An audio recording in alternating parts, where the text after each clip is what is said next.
I am just having a really good time. Got back from mountain biking this weekend, and it was a really great weekend. So uh, there's something to be said about not living for weekends, right? So it's not that I'm living for the weekend, but this last weekend was a mountain bike race. My son races mountain bikes. We went, had a great time. My son did really good. Uh, he got seventh place in varsity, which is no sneeze. It was a 5 lap race on a almost 3 mile course, and so you got 15 miles of just duking it out and giving it all you got for 15 miles on a bike. That's a lot going on, right? Now, one thing happened Saturday night. If y'all are familiar with the camper van, that's kind of one of my branding pieces, my camper van. I had that. We served dinner to like 35 people out of that van on Saturday night. There was a little bit of clutter, all right, but I got up in the middle of the night to go use the restroom, and I tripped over something opening the door to the van, and boom, if you can see my head right there, I fell out of the van, hit my head. Got a couple of bumps and bruises, broke the easy up. But as a person of faith, I look back on it and I go, well, thank goodness I didn't break a hip. Thank goodness I didn't get a compound fracture, in my thigh or ankle or shoulder or something like that. I'm kind of nursing a hurt shoulder from ice skating a few months ago. So I was really surprised that I didn't hurt my shoulder. And so that's just one of those things where we can take a look at things and go, okay, yeah, God's got this. God's got this going on, right? And so that worked out fine. Am I happy that I got a big thing on my head? No, I'm not happy that I got a big thing on my head, but I am happy that I wasn't injured worse. And so if you're coming in to see this live, I would encourage you to, hit the comments, jump in and let me know who you are, where you're from, things like that. Now, Manana no Mas has been changing a few things. One, this platform right here. Two, our website is now made in Etch. So people that are like, oh, hey, what's Etch look like? You can go to manananomas.com. You can see what Etch looks like. It works really, really well. So we started using Etch to build some sites. I'm still playing with it a little bit. I got to be super, super honest. When it comes to knocking things out quick, I still lean on the AI builder with Astra quite a bit. I know that there's a lot of professional developers and designers out there who are like, oh, I only do custom, bespoke, custom coded, from scratch websites. That's fine. If that's your wheelhouse, that's fine. You can still be a professional and deliver great product using other tools. And so to stay on budget and to stay on timeline, a lot of times we will leverage, again, my preferred AI builder is part of the Astra suite. And so I'll use that. It is hey, Andy, good to see you. We've talked before, I believe. Yeah, it's good to see you, Andy. And so I'll use that. Now, when I work with WP Tonic on some projects, we use the AI builder in Cadence a lot, right? It's called ZipWP when you use it with Astra, and it's available separately as well. And so if that's something you want to try, I encourage you to try it. I mean, as an agency, we have to look at all sides. We have to look at how do we provide work for other people? How do we provide projects in a timely manner? And how do we stay under budget? And do we have the capability to do a full custom bespoke website for? Absolutely. Yeah. If you have the budget and the time, we can absolutely put something together for you. But we're coming up on a time where there's going to be more and more of a split in what people say and think in this space. We have some people that just want to vibe code everything, and not even know what WordPress does. They just want to, run off to some other SaaS builder and build something, vibe code it and throw up a page, and start a business off of it. I am not there. I'll be honest with you. I think that that's a bridge too far. But there's people all over the internet with different ideas. And so I think it's important that we give credit where credit's due and lay the path where we think it needs to be. Now, that all said, April April came in hot. We were, and I tell people all the time, I'm pretty transparent on these lives. You know, January, February, March, 3 months of, oh my goodness, what's happening? Like, what's the deal? Is it the messaging? Is it I give out a lot of free information when I do these lives. I give a lot of hints. I talk about a lot of strategies. And I think I do a pretty good job of portraying myself as an expert in the space. But if I'm going to be honest, when I look back on some of that content, I didn't portray myself as someone that was available to be hired. There's a great discrepancy in that. And learn from my mistakes. As you come along with me, learn from my mistakes. I don't think I made enough content that said, hey, hire us, we're available. I think I made a lot of content that said, hey, we know what we're doing, you can learn from us. But a lot of people don't want to learn from us. A lot of people want to hire somebody. And so we changed some of our messaging. We put out some new posts. We put out some different email, propaganda. And we started the light up with some referrals and some fresh client blood here in April. It has been extremely refreshing. And what's interesting is, I'm looking back on a couple of the bids. We put out a couple of bids in April that I didn't win yet. Like, they're still open, right? People are still considering. So the bids are still open. But I looked at one of them that was still open, and the difference between what I bid at the beginning of April and what I bid at the end of April, night and day difference. Night and day difference. Like, the open bid that didn't close yet, if it doesn't close, not the end of the world, because revenue and margin wise, we've also updated some pricing in April. Now, surprisingly enough, as the pricing went up, so did the demand. This is one of those idiosyncratic things that can happen. You tell yourself, oh, I can't raise my prices because people won't want to purchase from me. And then you raise your prices and your demand goes up. It's a very strange thing. But we did. We said it, we started saying, okay, we're not going to quote at this level anymore. We're only going to quote at this level. And if someone needs a project done, a simple task, hit us up. Can we do it? Absolutely. Will it be done right? Absolutely. Will it be done on time and under budget? Absolutely. Right. So those are all things, but we're not actively pursuing the smaller tasks, right? We're actively pursuing enterprise projects, like big e-learning projects. One of the projects that we just landed is literally like, the way they represented it, it's like 5 schools in one. Each school has a series of courses, and each course, of course, has a series of lessons. And they've got 5 of these, pardon me. They're already connected to colleges. They're already connected to professional organizations.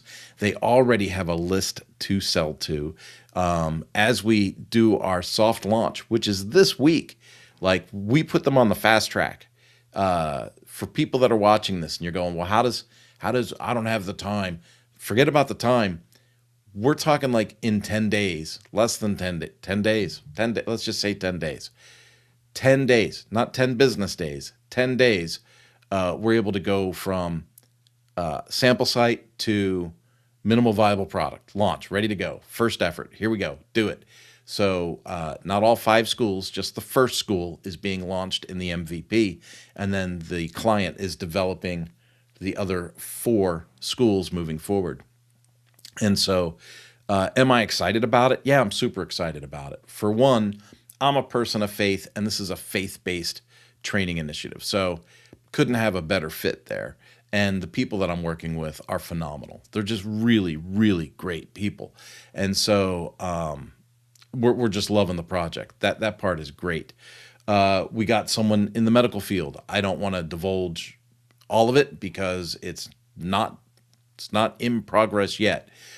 So I'm looking forward to this. Soft launch date for this latest project is September 1st. And so by September 1st, we'll have that public. And then, of course, I promote my clients. And so you'll see some scenes coming there, right? Like, this is who it is, this is what we did as our soft launch, this is how we built it. Like, I like to go over that with people and promote them from that perspective. Both of these projects are e-learning projects. Both of these projects have other integrations and intricacies involved in the builds, and it's right in the sweet spot for Manana no Mas. Like, I don't think we could have bid two better jobs to close on. Now, like I said, we've got a couple of other bids that are still floating out there. So, who knows what's going to happen there. And we've got sales calls already scheduled for this week. So I'm super excited that the momentum seems to be in our favor. And I want to keep that going. So, if you're on the fence, or if you work for a company that needs new e-learning made, or you have an e-learning site for your company, but let's just be honest, it sucks, it's dated, it looks bad, it doesn't perform well, the reporting is janky. If you are having those types of pain points, we need to have a conversation, because I can build you something that is modern, that is sleek, that performs well, that even using your existing learning content, like let's say your content is a little bit dated, right? But you don't have the budget or the time to recreate all that learning content. That's okay. Let's put it in a fresh, modern interface. Let's see if we can't pep it up with a little bit of performance. We can add some interaction or interactivity or gamification to the platform. So even though the courses might seem a little bit dated, the activity for the students inside the website does not have to feel dated. And so I think that is definitely something to take a look at and go from there.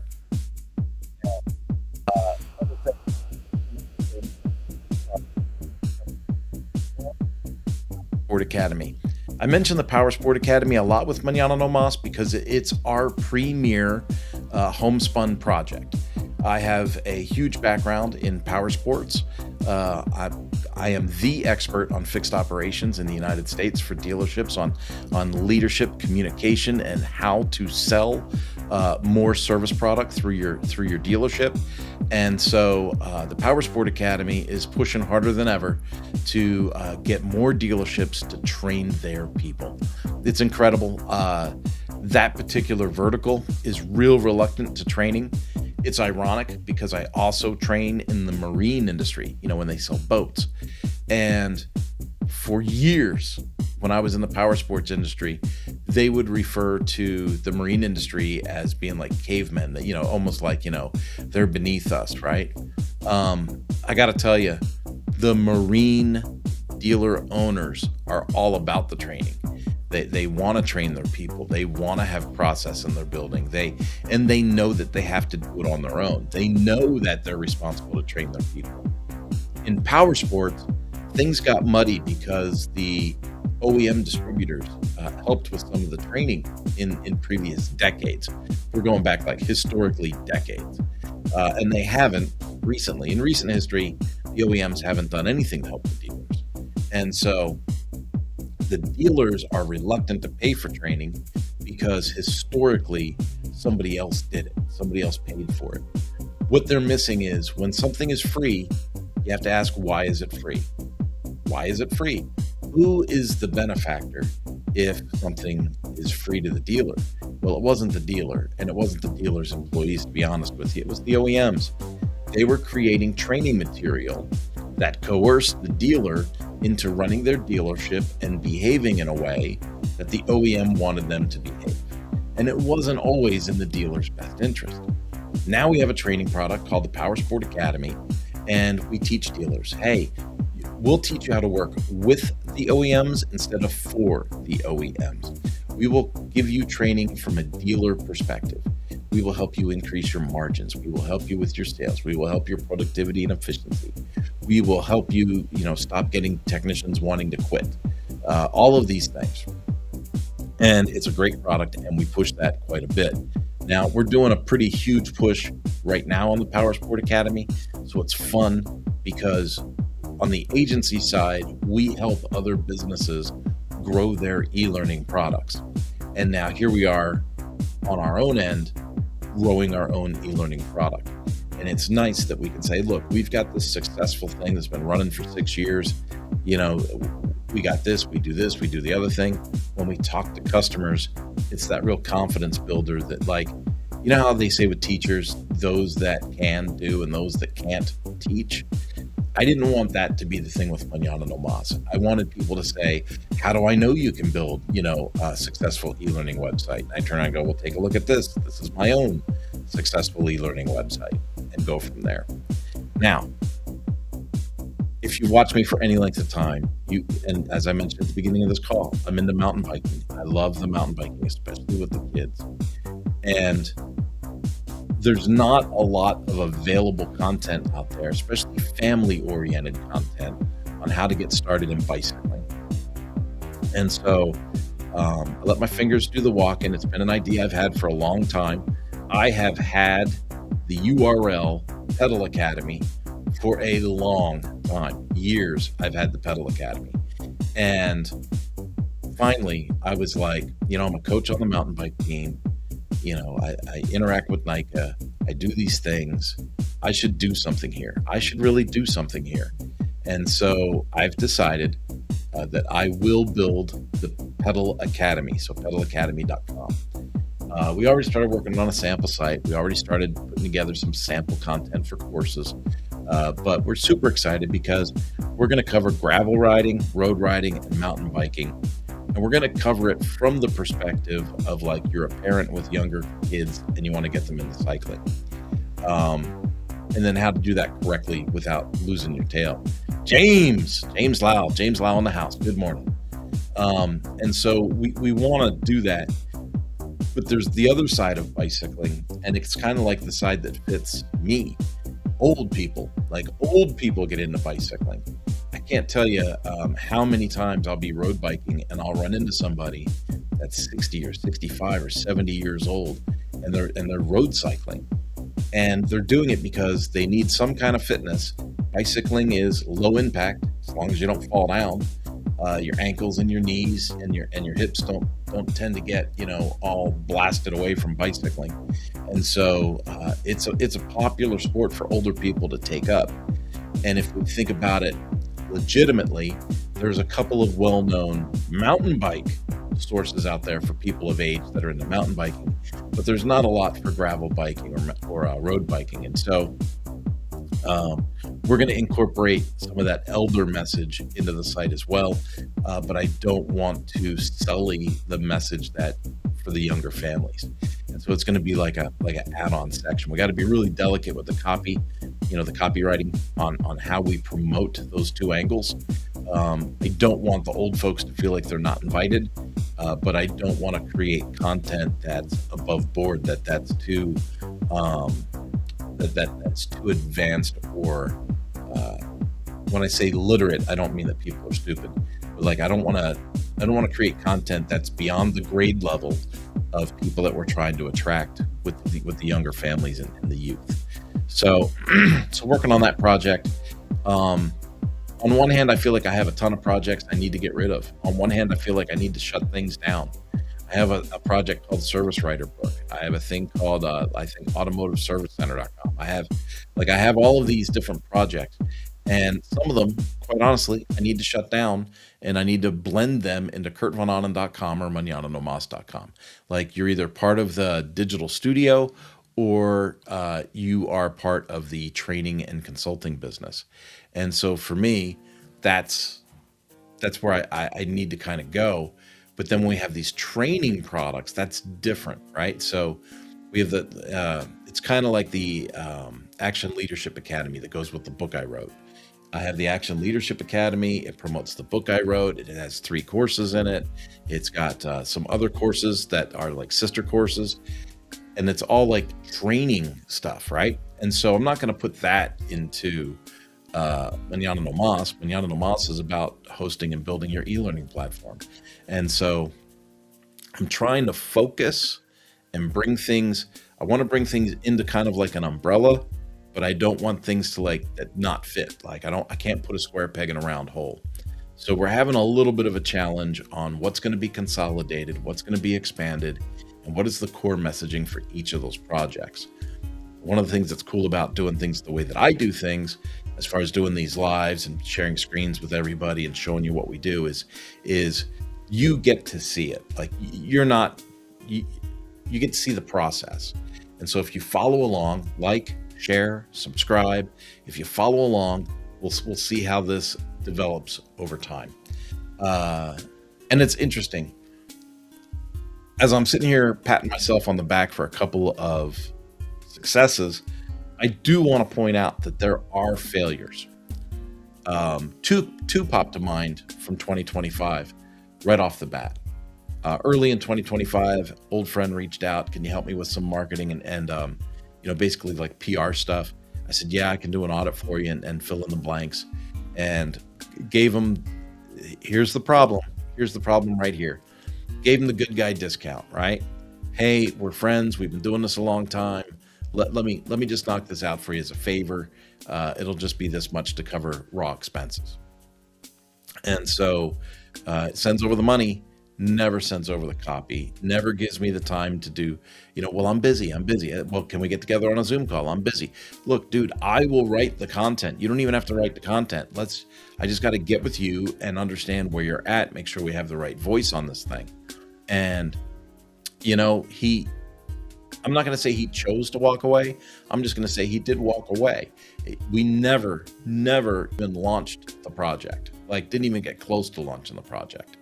And, you might say, well, do you feel guilty because you kept some of the money? No, because we did work. So we did work. It's just the client never came to the table ready to play. So that's one of them. We have another one. They wanted us to create a course with them. We had discussed the possibility of the course's success. It was strong. It was a good topic. And because of that, we had agreed to do a revenue split based on performance for the project. They simply had to supply the rest of the content. We would build the website, and then that would create a revenue split. This is like one of those cautionary tales. When you're an agency and you're like, yeah, I'll do a revenue split with you. You got a great idea. And then you start doing all the work. If they're not motivated in some way, if there's not a pain point along the way to keep them engaged, if something else comes along that seems like it's going to give them the easy button, they'll jump on you. They'll jump on you in a heartbeat. And so that's exactly what happened. We gave them the discount. We agreed on the revenue split. They gave us partial material. We built out the minimal viable product. They said, oh, there's a lot of things we want to change here. Well, I'm sure there are, but you haven't given me any content yet. And the content never came. So we've received, in both of these instances, we've received emails from the players, right? We've received emails from the players. Hey, I'm sorry I dropped the ball. Can we give it another shot? Now, Manana no Mas is not in the business of taking your money and running away. So I always tell people, yeah, in fact, I gave them reminders first, right? So I didn't hear from them, gave them reminders. Hey, I need to follow up on this project. I got to make sure we're moving forward, blah, blah, blah. Oh, yeah. We'll get right on it. And then 2 months goes by. I will chase you once. It's your money. It's your project. I will chase you once. I'm not going to make a career out of chasing you to finish this up. This was your decision. And so I chased them once, waited a couple of months. They both emailed me and said, hey, sorry about that. I really dropped the ball. Could we take another stab at this thing?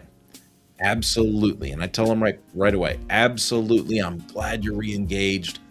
We're here to help. It's not our practice to take your money and run away. You've got a project to finish. Let's get this thing done. Crickets.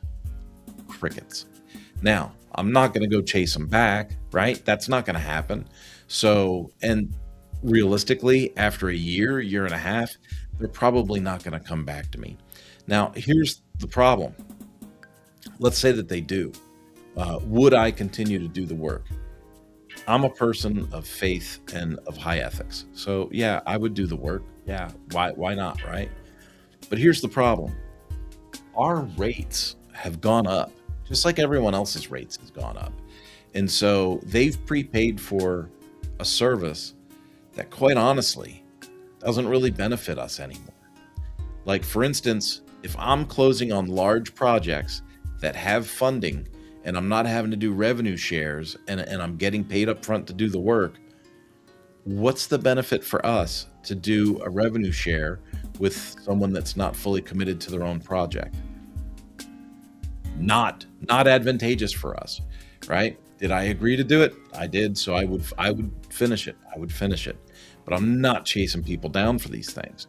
Now, at some point, there's got to be like a this deal's dead. This deal's dead.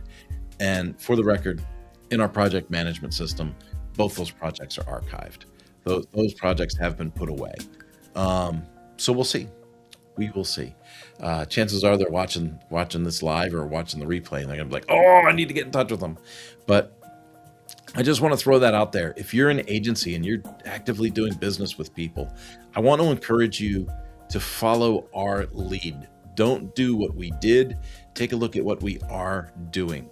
We are entertaining people that are funded. We are entertaining people that have direction. We are entertaining people that have an audience to market to.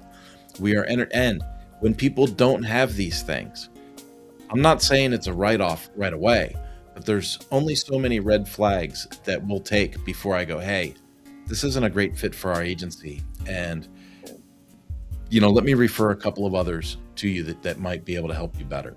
Because I'm not going to be able to give people full attention if they don't have revenue, if they don't have funding, if they don't have content, if they don't have an audience.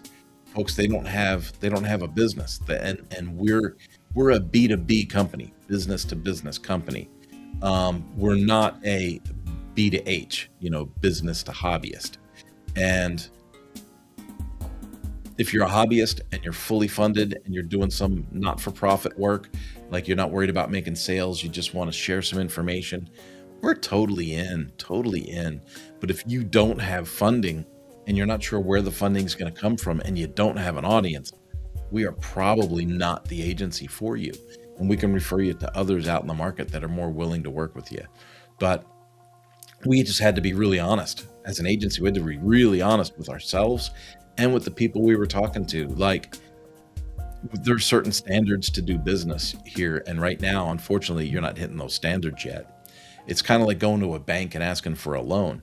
If you don't have collateral or a kick-ass product, you're not going to get the money, right? And so it's a very similar process here, right? If you don't have the funding, you don't have the product, and you don't have the audience, we don't have a real strong pathway to success, at least in my corner of the internet. And so just to be clear, that's who we've been chasing. And so let me break this down for you and wrap this thing up, because we're at about 27 minutes and I try to keep these less than 30. Try to. Great weekend. Fitness is coming back. I personally rode 4 laps on Saturday, right? So I did, I think, over 12 miles on Saturday of myself mountain biking. So happy about that. Happy that, the flu is pretty much gone. 98% recovered and riding well. The other side of the coin, not doing so good with getting out of the camper van, falling down and hurting my head, right? So healing up from that. Thank goodness nothing else is broke, right? Race team's doing great. If you follow my socials, I put up a social today about a fundraiser. The fundraising helps my mountain bike team and also gives you the opportunity to win a $6,000 mountain bike. So if you could follow me and click that link and make a donation.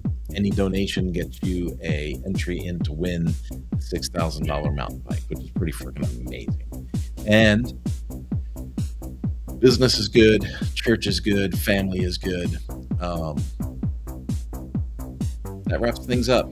Folks, have yourselves an absolutely wonderful day, and I will catch up to you another day. Bye-bye.